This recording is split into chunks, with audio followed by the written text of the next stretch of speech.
Yes, mga kagulay. So ito na. Yung isang puno ng ating siling haba ay namumunga na. No, may ilan-ilan ng pirasong bunga. So hintayin natin ng ilang araw at pwede natin itong kunin mga kagulay.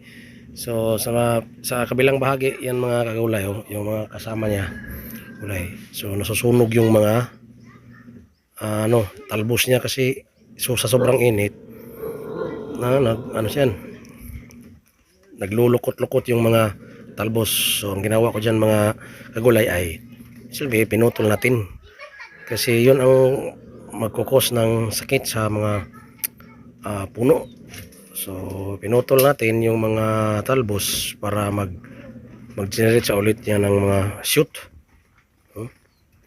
So kung nakita nyo, pinutol natin kasi nagbabrown, nagkukulay brown na siya at sunog. Kung ano yan, nahulog yung mga talbos niya.